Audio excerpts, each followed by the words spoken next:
Great. So I'm Rick Hanson. We're about a minute early, and I'm here with Dr. Hisla Bates. Am I pronouncing your first name correctly? It's a silent H, so it's Isla. Isla. Isla. That's great. Isla. Great. Yeah. Who is a psychiatrist, Harvard trained, as well as someone who has a background in the creative arts, which is really striking. And at least in my experience, not that common a combination. And so I'm really delighted to have a chance to talk with you and do this program. I'm assuming, by the way, that the sound's okay. And I'm going to do something I almost never do, which is I'm going to actually get up and turn off a fan in the background. Here we go. Okay.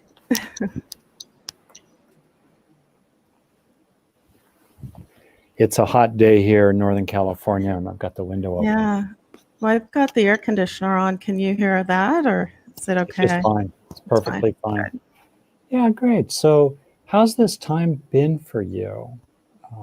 Just dealing with everything.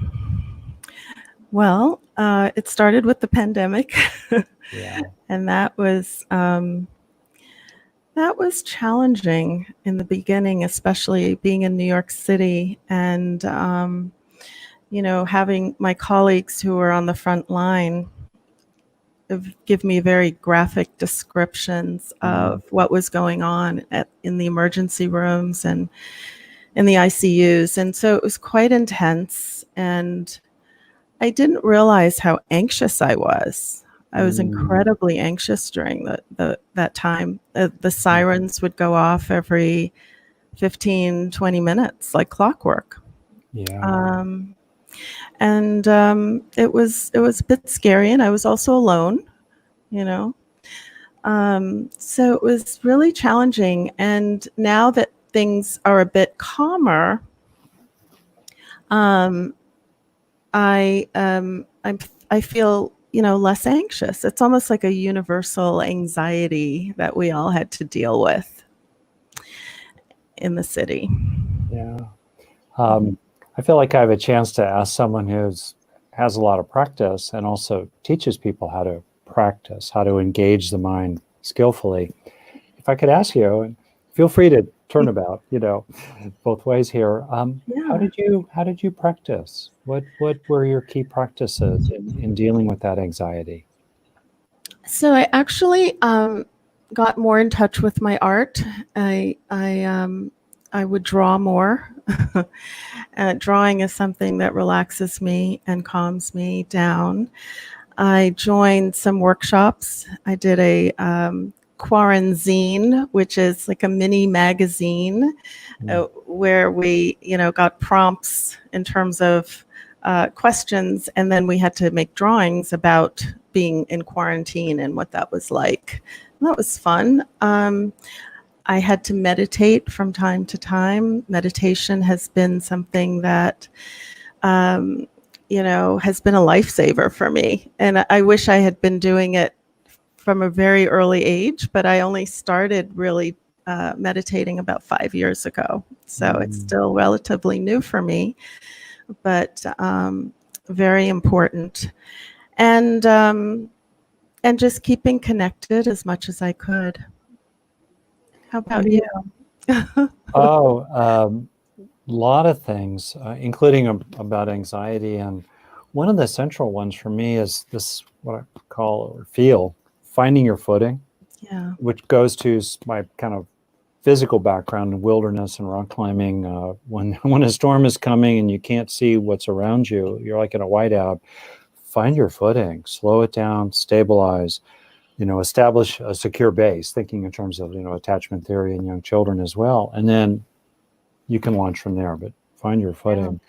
And tuning into a sense of calm strength, just authentically, not aggressively or in some kind of armored way, but just calm and center, and center. Tune into that. I think that's available for all of us, really important. And another thing that I've been really reflecting on lately, and I just intuitively, I think it's related to art making, is sincerity. Taking refuge, finding refuge in your own sincerity, which includes recognizing I'm going to make mistakes, and I'm going to have the times, where I'm got reactivity to various things that I've got to deal with later. But at bottom, there's a kind of fundamental good-heartedness, good faithness, sincerity. And I think any kind of genuinely creative expression at bottom has got to be sincere. Yes. Right? Absolutely. Even if it's ironic or postmodern or whatever, but at root it's sincere. So it comes from the heart. Yeah, from the heart. Yeah. From the heart. Yeah. Art is something that comes from the heart. Yeah. And sometimes when we don't have words, we can speak with images.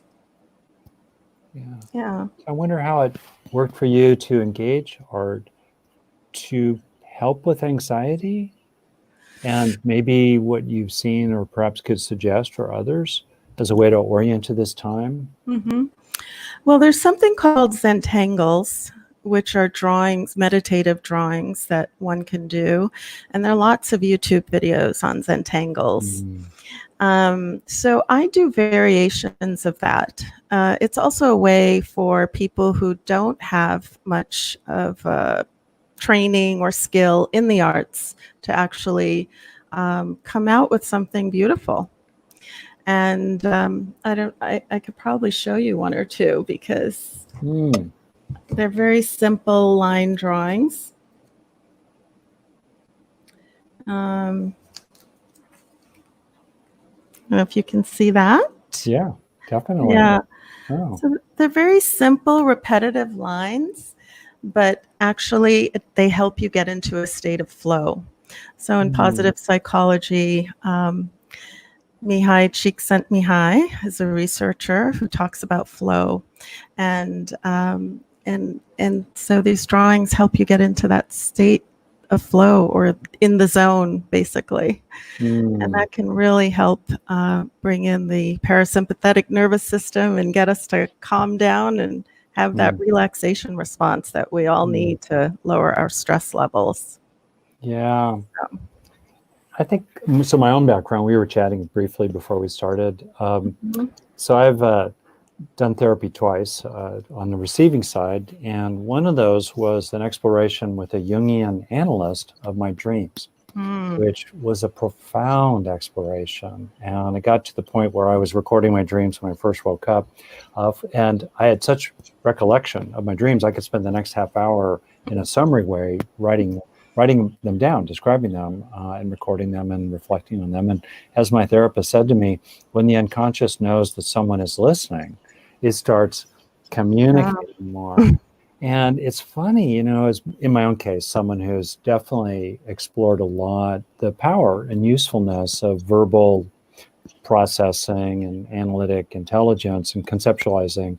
I've come to appreciate more than ever the wisdom of the body, the wisdom of sensation and emotion, and the wisdom of the nonverbal vast majority of the stream of consciousness, including the really murkiest depths of that and what they have to say to us, and the teachings that sometimes come to us intuitively that summarize situations or draw our heart in a certain direction to listen more to that or to be more that ourselves. Yeah. I mean, Julia Cameron talks about morning pages, where you can wake up very early in the morning and start writing about 3 pages or so. And that stream of consciousness writing also gets to your subconscious. Yeah. So if you have a reflection on this time in which, for myself, 2 words just keep echoing inside my mind, reckoning and repentance. And they both just echo in my mind at many scales and levels, and at least for myself. Are there any key images or archetypal figures or intuitive things that have called you?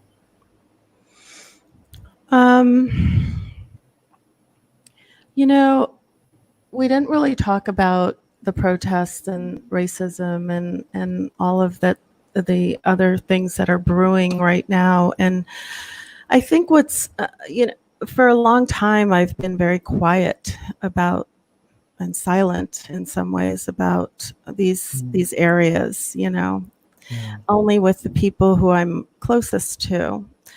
But I think I've had a calling, so to speak, to actually open up and talk about how these things have affected me, and also a shared humanity, because I think that I've come to terms with my own racism, my own, teachings, early teachings in life that were in some ways negative. I mean, we live in a sea of racism. You can't get away from it, whether you're black or white. And I think that my admission of that is helpful to other people. And the words that come to mind for me are empathy and compassion. Mm-hmm. I think basically we all want empathy and compassion, and we want to be seen as the wonderful, beautiful, individual human beings that we are. Do you want to say more about this? I just feel like there's so much you could say. There's so much I could say. About any and all. About any and all, yeah. I did a Facebook Live that was seen over 3,000 times. And it, I just spoke from the heart. I just, I don't know. I think that we have a limited amount of time, so I don't know how much you want to get into this, but yeah, it's been quite a journey. It's been quite a journey, and it continues to be. And there are a lot of people that are in pain, and a lot of people who are coming to terms with learning, and a lot of white people, I should say. I don't really like categorizing people as black or white, because I think we're more than that. And we need to really get in touch with who we are and who our ancestors are, and not separate each other by color. So in order to counter some of the negative feelings that I may have, and some other people may have negative feelings about people based on race or the way they look or how they act, I simply, rather than say that's a black person doing XYZ, I say that's a human being behaving badly. Because if we stop, if we just reflect on why we are targeting people by the color of their skin, they're bad people who are white and who are black, but we are so programmed to believe that blackness is bad. And so much of our language also describes blackness as being bad. It's evil, it's sinister, it's suspect, it's criminal, it's poor, it's lazy. I can think of hundreds of words that are so negative. And when you think of white, you think of purity and innocence and goodness and kindness and compassion and healing, and doctors wear white coats, and there's such goodness and angelic behavior that it's really hard to see somebody who calls themselves white as bad. We're so conditioned. Yeah. And so I personally feel that we need to move away from this basic construct this is a mythological differentiation of people as colors, black or white. I mean, you're more pink than you are white, but pink doesn't carry the same oomph, right? It doesn't have the same power as white does, and whiteness. And so I think as a society, we need to really rethink the way we think about people. And I don't like when I see headlines that say unarmed black male, because it is a person, a human being, and we are diminishing them, when we describe them as such. And the other thing I feel very strongly about is that, the repeated images that we see online of Black men being harmed, I think is damaging to children. It's damaging to our society. And in the past, in the history of this country, those images were used to control people and to incite fear. And they continue to incite fear. And it's a way of diminishing a people that is harmful. And we have to show more positive images of Black men and the wonderful contributions that Black people, or people with more melanin, have done. I mean, the only difference between the two of us is I have more melanin than you do. There are other differences, of course, but yeah. So those are some of my thoughts.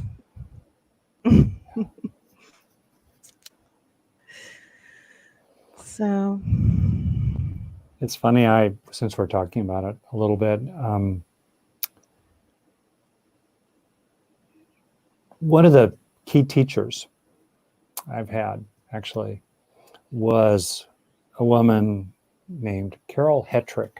And if there's any way in which, this is a shout out to her, she was the assistant dean of Dykstra Hall, along with another person who I think, for me, as a quick sidebar, however people want to identify themselves, I really want to respect that. Certainly people would have described him then as an African-American man. He was the other assistant dean. She handled student government. He took care of other stuff. So I was president of Dykstra Hall at the ripe age of 17 as a completely socially awkward, dorky, scared of other people kid who was trying to help in my way. This was my freshman year. And so anyway, I learned so much from her. She struck me as, of course, ancient. She was probably about 26. I have no idea. Right. In the dorm hall. And so I learned so many things. And one of the things I learned is this was, literally 1970. So, just locate that historically. And she said to me once in passing, Rick, I think she was maybe referring to herself. She was, I think, referring to me as well, and take it at face value, perhaps. But she said, white people don't have to think about color because it's like fish in the water that's wet. Whereas people of color have to think about both what it's like to be a person of color as well as what it's like to be someone who's white, living in the majority culture, as it were, whatever, the dominant paradigm. And wow, that just really hit me, including this quotation, and it relates to a quotation, I always mispronounce his name, Ta-Nehisi Coates, who said, privilege is not having to take things into account. Not having to take it into account. And I just think to myself, the stuff I have not had to take into account, that so many other people have really had to take into account. Right. But I think there are variations of privilege too. I mean, I'm privileged in a lot of ways, and so we have to recognize that we have privilege and use our privilege in positive ways to help others who may not have the same privilege. At the same time, I have privilege. I am discriminated against, and I do get followed in stores, and I do have, to face maybe being stopped by the cops more because, I'm driving a nice car, or I'm in a neighborhood that, even though I live in that neighborhood, I don't look like somebody who can afford to live in that neighborhood or whatever. So I still face discrimination.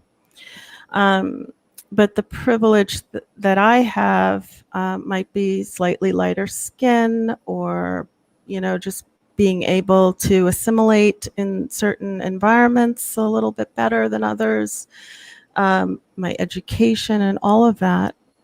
But, if you're a white male, for the most part, you don't have to think about what it's like. I'm often the only one who's a Black person in the room.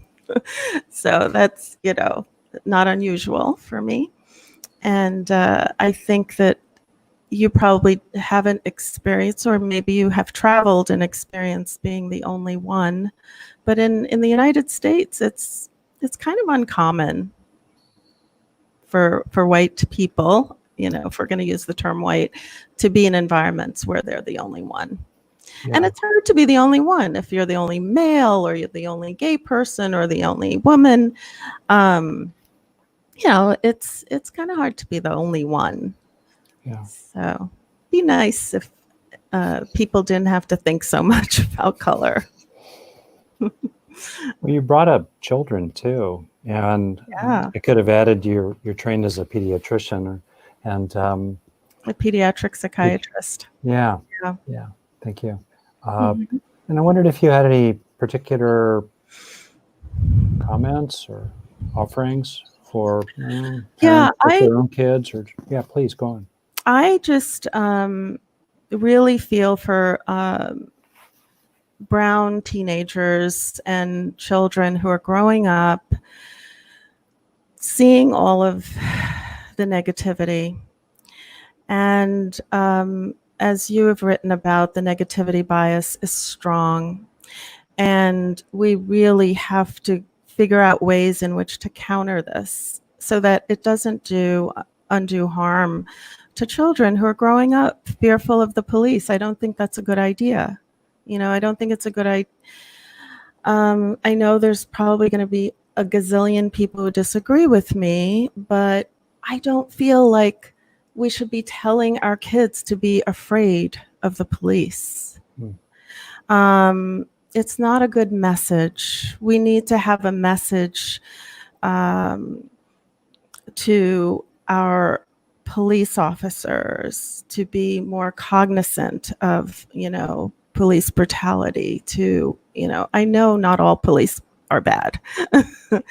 And if we're saying that all police are bad, we're actually doing the same thing to police as people are doing to us as brown people, right? Because not all of us are bad. We're not all the same. And so finding that balance in raising children, they will discover, they will learn their history. It's so important that we learn history because most of us do not know what our history is. And that includes Black and white people. We have a very diluted version of what's actually happened, Yeah. And it's taken a lot of work on my part to really learn, and I'm still learning every day. Every day I'm learning a new part of history that I never learned,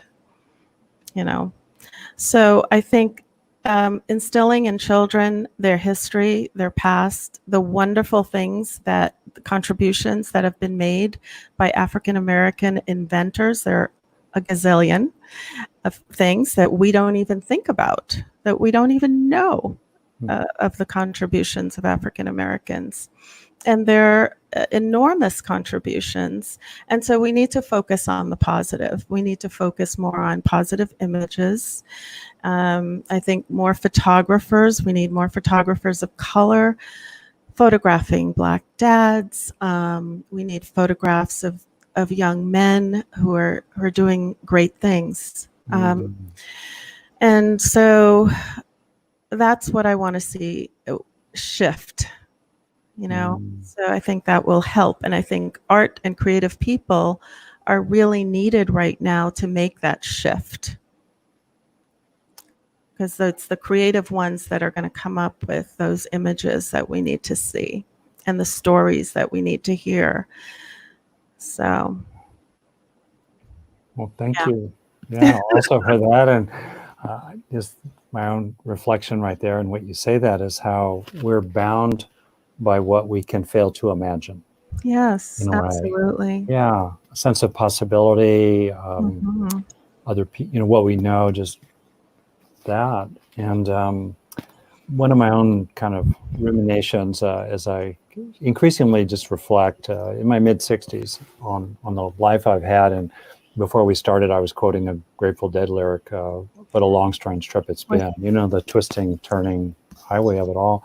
And one of the impressions I have is how in the West, broadly, certainly in America, there's been a falling away of traditional myths, archetypes, stories, images, and they've largely been replaced by a kind of tawdry, messed up, you know, pop culture.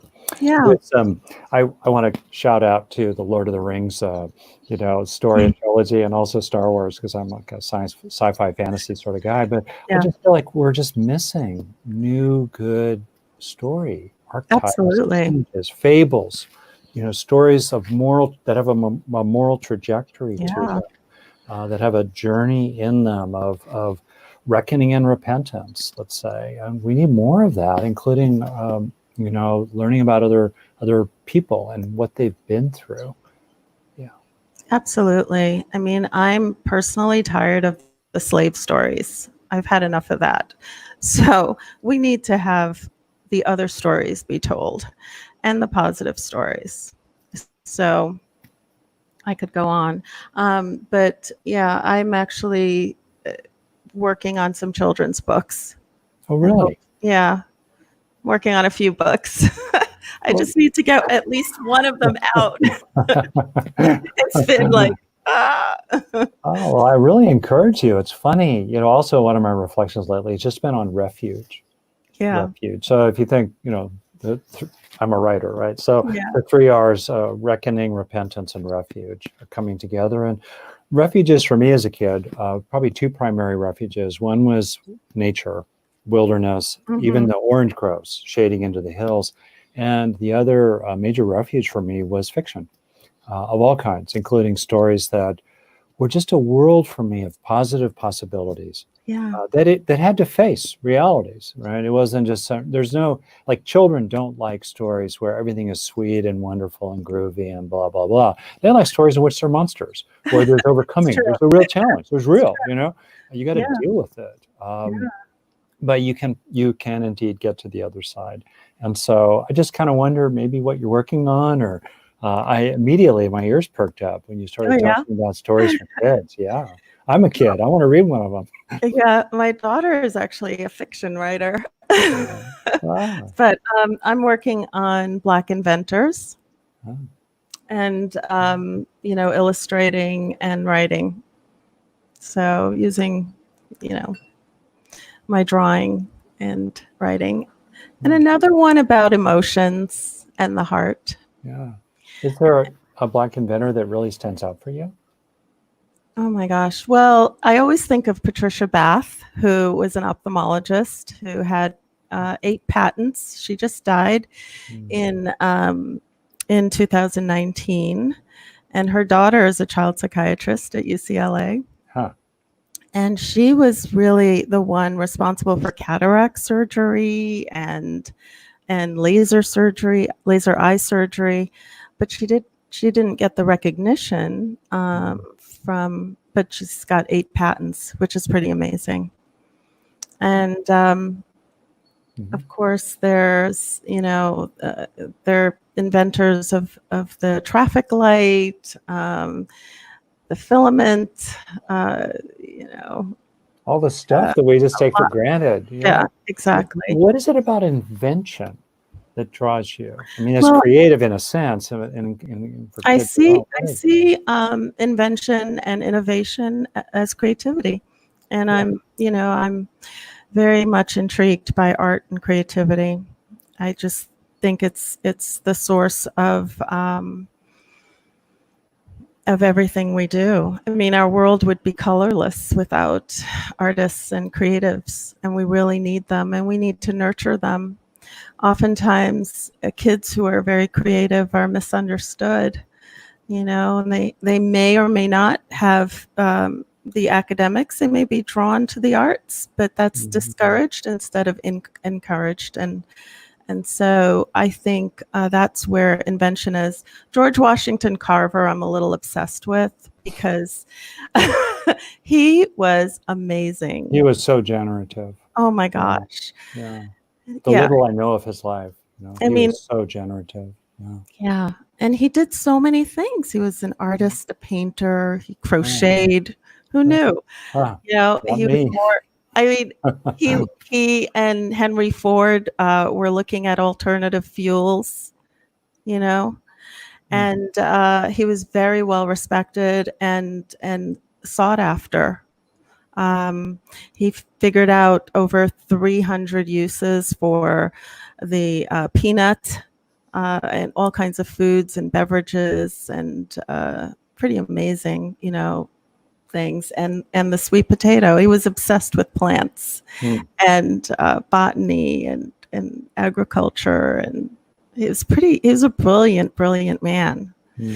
And so, and his love for flowers, and just being an artist and a creative person, I just think that's the source of innovation.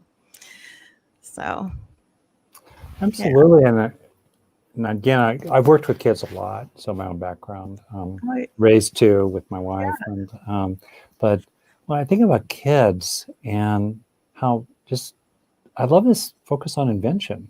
Lately I was just reflecting actually on doing kind of a summer camp program oh, nice. for kids. Yeah, like what you would do if you could really, camp framework, teach. And one of the things that I just loved doing when I was a kid are these construction sets where you make stuff. You make Lego things, you make buildings, you make things, you invent them. Absolutely, yeah. It's interesting that you're drawn to that so much here with this. Yeah, absolutely. I mean, as a kid, I was, I made my Barbie clothes. I made things, doll houses. I'd build things in the backyard. So I was a kid who liked to create. Yeah, I spent a summer in North Carolina, which had many lessons in it in 1963, and including related to race. And but one of the things of it is that I just was obsessed with making a treehouse. I think I was about 11 years old, and I just spent the whole summer just tinkering, and I was in it. Of course, for me, in my imagination, it was my escape from my family and my special world in which I was kind of in charge of it. But I think that is such an important thing to do, and it, to me, as a psychologist, it just seems almost trivializing to invent worlds, as it were, through playing structured games designed by other people to get you to buy more games. And but that it seems superficially creative, but it's like fake food. It's like cotton candy, momentarily pleasurable. It's not really nutritious to the heart. It's when we do that handwork, when we make things. Absolutely. Real, three-dimensionally. Yeah, Carrie Barron, who is a psychiatrist, wrote a book called The Creativity Cure, with her husband, who's a hand surgeon, and they talk about, the use of your hands. It's so important, and we don't use our hands anymore. But things like knitting, needlepoint, where we're actually using our hands, so important. I have a free gift for people where they can learn to make their own coloring book, because I really feel like coloring is a little bit mindless, but if you can create your own coloring book, draw out the things that you color, that it's much more rewarding and enjoyable. So we can post that free gift thing. So we'll make sure that people watching this will see it in the YouTube notes when this is posted, when the recording of this is posted within a few hours, probably. Wow, that's great. Yeah. That's really cool. I could just hang out with you personally, for just a lot of time. And I would love to. we have a mutual friend.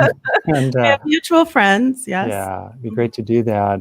We will finish pretty soon, though, unfortunately. So I just wondered if there was more that you wanted anything in particular in your heart that you want to talk about, share with people, leave with people, maybe practical things. I think immediately the ways people can use handwork of different kinds, creative work these days, or anything.